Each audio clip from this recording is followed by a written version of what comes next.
ताज़ा खबरों के लिए हमारे RRC के YouTube चैनल को सब्सक्राइब कीजिए और बेल आइकन को क्लिक कीजिए।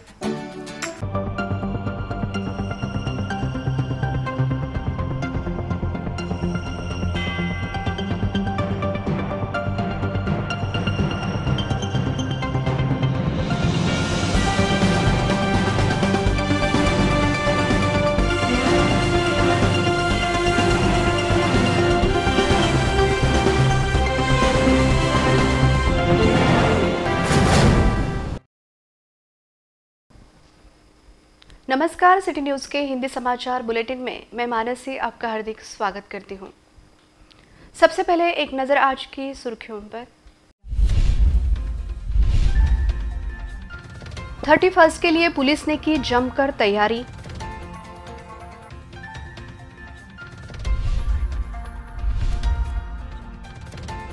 राष्ट्रवादी कांग्रेस के महानगर अध्यक्ष बने विजय देशमुख।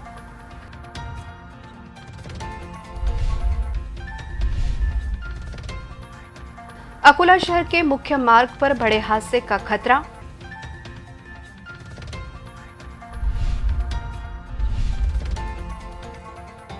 राज्य उत्पादन शुल्क विभाग की कई जगहों पर कार्रवाई।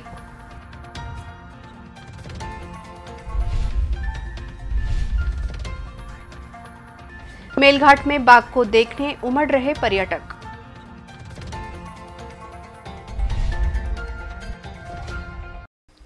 अब समाचार विस्तार से।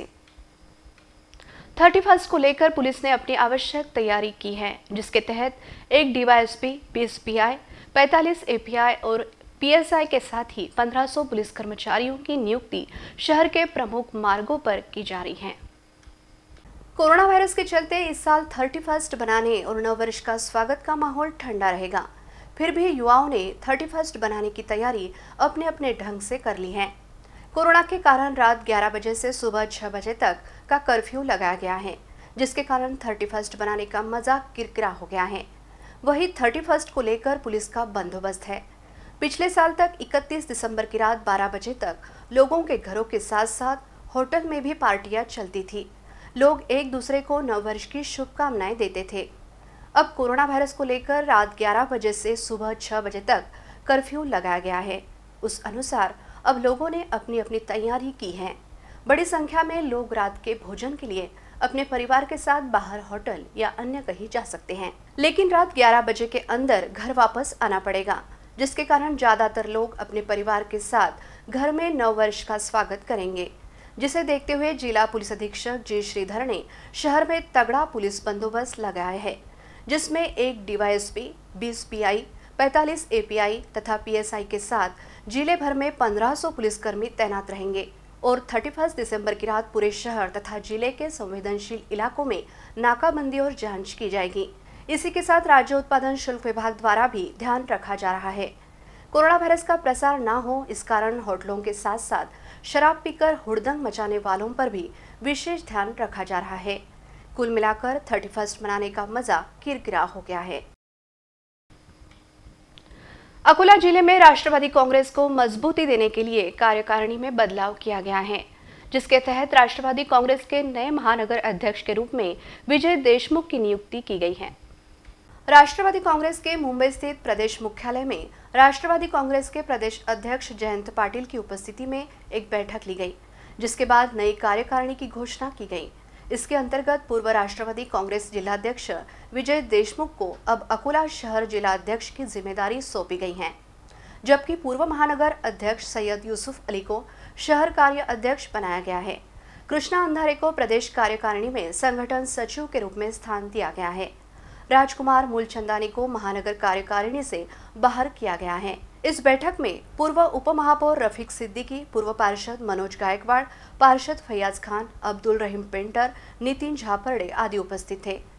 अकोला जिले में राष्ट्रवादी कांग्रेस पार्टी को मजबूती प्रदान करने के लिए राष्ट्रवादी के प्रदेश अध्यक्ष जयंत पाटिल ने महानगर व जिला कार्यकारिणी में आवश्यक बदलाव किए हैं, ताकि पार्टी संगठन को मजबूत करने में नूतन पदाधिकारियों को योगदान मिल सके। इस कड़ी में राष्ट्रवादी कांग्रेस ने ग्रामीण जिलाध्यक्ष कायम रखते हुए अकोला शहर जिलाध्यक्ष को बदला है। पिछले 2 टर्म से महानगर अध्यक्ष पद का संभाल रहे राजकुमार मूलचंदानी की जगह पर पूर्व ग्रामीण जिला अध्यक्ष विजय देशमुख को महानगर की कमान सौंपकर महानगर क्षेत्र को अधिक संगठित और मजबूत करने का प्रयास किया गया है। इस संदर्भ में नूतन महानगर अध्यक्ष ने सिटी न्यूज से बोलते हुए कहा कि वह केवल महानगर ही नहीं बल्कि पूरे जिले में राष्ट्रवादी कांग्रेस को अधिक मजबूत करने में सक्रिय योगदान देंगे। विजय देशमुख के राष्ट्रवादी कांग्रेस के महानगर अध्यक्ष पद पर नियुक्त किए जाने के कारण सभी में हर्ष की लहर दौड़ गई है। अकोला शहर के प्रमुख मार्गों पर फ्लाईओवर ब्रिज का निर्माण कार्य किया जा रहा है, जिसके निर्माण कार्य में बड़ी बड़ी क्रेन और भारी निर्माण सामग्री का इस्तेमाल किया जा रहा है और यही भारी यातायात भी शुरू है, जिसके कारण यहां कभी भी बड़ा हादसा हो सकता है। अकोला शहर में लंबे समय से फ्लाईओवर ब्रिज का निर्माण कार्य चल रहा है। इस पुल के निर्माण कार्य में घोर लापरवाही बरती जा रही है, जिसके कारण मुख्य मार्ग पर कभी भी बड़ा हादसा हो सकता है। अकोला के मुख्य मार्गों पर फ्लाईओवर ब्रिज का निर्माण कार्य लंबे समय से चल रहा है। इसी के साथ भारी यातायात भी शुरू है। संबंधित कंपनी के अभियंता और कर्मचारी अत्यंत धोखादायक तरीके से यह काम करते नजर आ रहे हैं। भारी भरकम क्रेन की सहायता से निर्माण कार्य सामग्री काफी ऊपर तक पहुंचाई जा रही है, जबकि वहीं से यातायात भी शुरू है। ऐसे काम के समय मार्ग का यातायात रोकना बेहद जरूरी है, परंतु ऐसा नहीं किया जा रहा है। ऐसे समय क्रेन अथवा भारी भरकम निर्माण सामग्री ध्वस्त होती है तो उसकी चपेट में आकर कईयों की जान जा सकती है, जिसे देखते हुए संबंधित कंपनी और विभाग इस ओर गंभीरता से ध्यान देते हुए आवश्यक सावधानी बरते, अन्यथा भविष्य में फ्लाईओवर ब्रिज निर्माण कार्यस्थल पर बड़ी दुर्घटना होना लगभग तय है। नया वर्ष और ग्राम पंचायत चुनाव को देखते हुए राज्य उत्पादन शुल्क विभाग द्वारा हाथ भट्टी शराब अड्डों पर छापे की कार्रवाई की जा रही है, जिसके तहत तेल्हारा, पातूर और बारशिटाकली तहसील में कई शराब अड्डे ध्वस्त किए गए। नववर्ष और ग्राम पंचायत चुनाव को देखते हुए अवैध शराब बिक्री पर रोक लगाने के लिए राज्य उत्पादन शुल्क अधीक्षक अकोला कार्यालय द्वारा तेल्हारा तहसील के दानापुर, पातूर तहसील के मलसूल व आलेगांव, अकोला तहसील के दुधलम, बारशिटाकली तहसील के पिंपलगांव, चांभारे में छापे की कार्रवाई करते हुए हाथ भट्टी शराब के अड्डों पर छापामार कार्रवाई की गई। इस विशेष अभियान में मुंबई शराबबंदी कानून 1949 की विभिन्न धाराओं के तहत 6 मामले दर्ज किए गए। इस कार्रवाई में 3 आरोपियों को गिरफ्तार कर 4.5 लीटर देसी शराब, 10 लीटर हाथ भट्टी की शराब, 1660 लीटर मोह रसायन, इस प्रकार 38,895 रुपयों का मुद्देमाल जब्त किया गया। यह कार्रवाई अकोला के राज्य उत्पादन शुल्क विभाग के निरीक्षक, दुय्यम निरीक्षक, सहायक दुय्यम निरीक्षक और जवानों ने की। आने वाले समय में अवैध शराब बिक्री के खिलाफ राज्य उत्पादन शुल्क विभाग की कार्रवाई जारी रहेगी। इस प्रकार की जानकारी राज्य उत्पादन शुल्क की अधीक्षक स्नेहा सराफ ने दी। मेलघाट व्याघ्र प्रकल्प में बाघ समेत सभी प्रकार के वन्य प्राणी बड़ी संख्या में हैं, जिसे देखने के लिए राज्य भर से पर्यटक आते रहते हैं। नववर्ष पर पर्यटकों को बड़ी संख्या में बाघ ने दर्शन दिए। आने वाले दिनों में पर्यटकों की संख्या और अधिक बढ़ सकती है। विदर्भ में वन्य प्राणियों के लिए मेलघाट व्याघ्र प्रकल्प पर्यटकों के लिए काफी प्रसिद्ध है। हजारों हेक्टेयर क्षेत्र में फैला मेलघाट व्याघ्र प्रकल्प यह पर्यटकों को हमेशा से अपनी ओर आकर्षित करता आया है। मेलघाट व्याघ्र प्रकल्प में बाघ की दहाड़, पक्षियों की चहचहाट और नदियों के झरनों की आवाज के कारण पर्यटक इसे अविस्मरणीय अनुभव मानते हैं। 2020 की पूर्व संध्या पर मेलघाट व्याघ्र प्रकल्प के सफारी मार्ग पर पर्यटकों को कई वन्य प्राणियों ने दर्शन दिए। नरनाला अभयारण्य के शाहनूर, बोरो, धारगढ़ जंगल सफारी के दौरान पर्यटकों को बड़े प्रमाण में बाघ के दर्शन हुए। इसी के साथ इस अभयारण्य में तेंदुए, भालू, जंगली भैंस, लगड़बग्घा, चिंकारा सहित विभिन्न प्रजातियों के पक्षी भी दिखाई दिए। अमरावती विभाग के अपर प्रधान मुख्य वन संरक्षक MS रेड्डी के मार्गदर्शन में नरनाला अभयारण्य के वन परिक्षेत्र अधिकारी चौहान व धारगढ़ के वन परिक्षेत्र अधिकारी सुनील वाकोड़े सहित अन्य वन अधिकारी कर्मचारी मेलघाट व्याघ्र प्रकल्प के वन्य प्राणियों की सुरक्षा के लिए अथक परिश्रम कर रहे हैं। यहाँ आने वाले पर्यटक बाघ के दर्शन होने के बिना नहीं जाते हैं। आने वाले नववर्ष में पर्यटकों के लिए अन्य प्रकार की सुविधाएं भी उपलब्ध की जाने वाली हैं।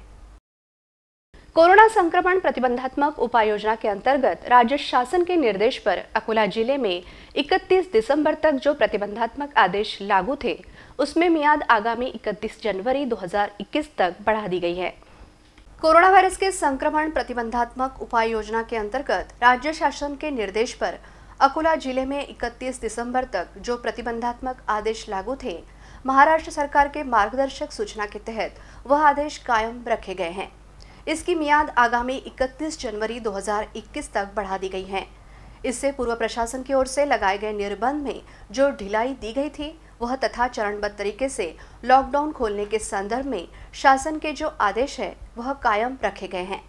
ऐसे स्पष्ट निर्देश जिलाधिकारी जितेंद्र पापलकर ने जारी की है। उनके अनुसार जारी आदेश 31 जनवरी 2021 की मध्यरात्रि तक समूचे अकोला शहर और जिले के शहरी व ग्रामीण क्षेत्रों के लिए लागू रहेंगे।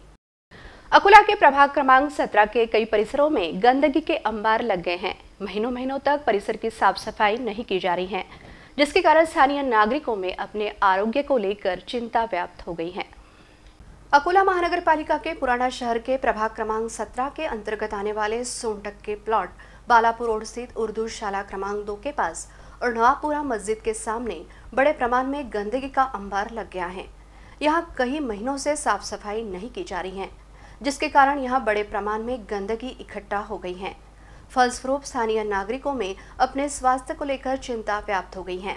महानगर पालिका में कार्यरत सफाई कर्मचारी ही यहाँ सभी ओर का कचरा लाकर डाल रहे हैं, जो कई दिनों तक उठाया नहीं जा रहा है, जिसके कारण इस इलाके के नागरिकों को डेंगू, मलेरिया सहित अन्य प्रकार की बीमारियों का सामना करना पड़ रहा है। यहाँ एक कचरा पेटी की व्यवस्था की जाए, इस प्रकार की मांग की जा रही है। उसी प्रकार इस परिसर के दादा चौक अमन मेडिकल के सामने रास्ते के बीच बड़ा गड्ढा खोदा गया है। यहाँ सोनटक के प्लॉट खाजानगर, शिवनगर के नागरिकों का आवागमन लगा रहता है। इस बड़े गड्ढे के कारण कई दुर्घटनाएं हो चुकी हैं। अकोला महानगर पालिका इस ओर गंभीरता से ध्यान देते हुए इन समस्याओं का निराकरण करे, अन्यथा महानगर पालिका के सामने आंदोलन करने के संकेत चांद खान, शेख इरशाद, जाहिद हुसैन, मोहम्मद शाकिर, जाकिर शाह, मारुति भाई आदि ने दिए हैं। समाज कल्याण विभाग की सभा में इस बात पर चर्चा की गई कि पंचायत समिति स्तर पर लाभार्थियों को वितरित किए जाने वाला साहित्य पड़ा हुआ है, जिसे वितरित करने की तैयारी शुरू की गई है। चुनाव के बाद साहित्य को लेकर निर्णय लिया जाएगा। जिला परिषद के समाज कल्याण विभाग की ओर से चलाई जा रही विभिन्न योजनाओं का साहित्य पंचायत समिति स्तर पर पड़ा हुआ है, जिसकी जानकारी मांगकर साहित्य को वितरित करने की कार्रवाई की जाएगी, जिसे लेकर समाज कल्याण समिति की सभा ली गई। इसमें सदस्यों द्वारा चर्चा की गई। समाज कल्याण सभापति आकाश शिरसाट की अध्यक्षता में यह सभा ली गई। समाज कल्याण विभाग की ओर से पिछड़ा वर्ग के लिए 100% अनुदान पर विभिन्न योजना चलाई जाती है, जिसमें सौर कंदील, छात्रों को साइकिल, ताड़पत्री, टीन पत्रे का वितरण किया जाता है। परंतु पंचायत समिति स्तर पर यह साहित्य लावारिस पड़े होने की जानकारी प्राप्त हुई है, जिसे देखते हुए इस साहित्य का वितरण किया जाएगा। अकोला जिले में ग्राम पंचायत चुनाव की आचार संहिता होने के कारण सभा में निर्णय नहीं लिया जा सका है। इस अवसर पर समाज कल्याण सभापति, जिला परिषद सदस्य आदि उपस्थित थे। पातुर तहसील के छतारी के विश्व शांति बुद्ध विहार में 28 फुट ऊंची महापरिनिर्वाण अवस्था की भगवान गौतम की मूर्ति को 4 साल हो गए हैं, जिसे देखते हुए बुद्ध विहार में चिवरदान समारोह का आयोजन किया गया। पातुर तहसील के छतारी के विश्व शांति बुद्ध विहार में विश्व प्रसिद्ध बुद्ध मूर्ति शिल्पकार सुरेश खंडेराव की संकल्पना से 28 दिसंबर 2016 को 28 घंटों में तैयार की गई विशालकाय 28 फुट लंबी महापरिनिर्वाण अवस्था की भगवान गौतम बुद्ध की मूर्ति को 4 साल पूरे हो गए हैं। इसे देखते हुए 28 दिसंबर को इस विशालकाय भगवान गौतम बुद्ध की मूर्ति की स्थापना, वर्धापन दिन और चिवरदान समारोह आयोजित किया गया था। इस कार्यक्रम के दौरान सुबह के समय धम्मा, ध्वजारोहण, वंदना और परित्राण पाठ किया गया। 11 बजे चिवर प्रदान समारोह तथा दोपहर 2 बजे के समय भोजन दान कार्यक्रम लिया गया। इस अवसर पर कोरोना वायरस के संक्रमण को देखते हुए सभी कार्यक्रम सोशल डिस्टेंसिंग का पालन करते हुए लिए गए। इस कार्यक्रम में गांव के नागरिक बड़ी संख्या में उपस्थित थे।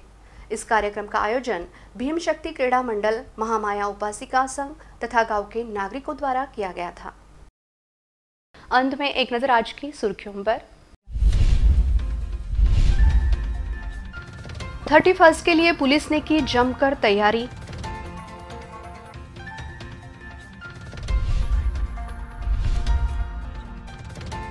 राष्ट्रवादी कांग्रेस के महानगर अध्यक्ष बने विजय देशमुख।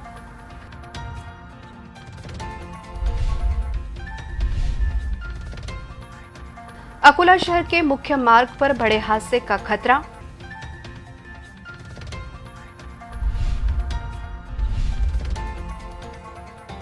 राज्य उत्पादन शुल्क विभाग की कई जगहों पर कार्रवाई।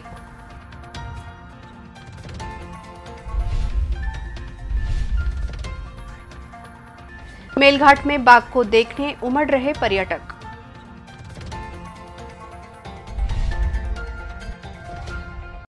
फिर मिलेंगे शहर की ताजा जानकारी तथा महत्वपूर्ण घटनाओं के साथ। नमस्कार।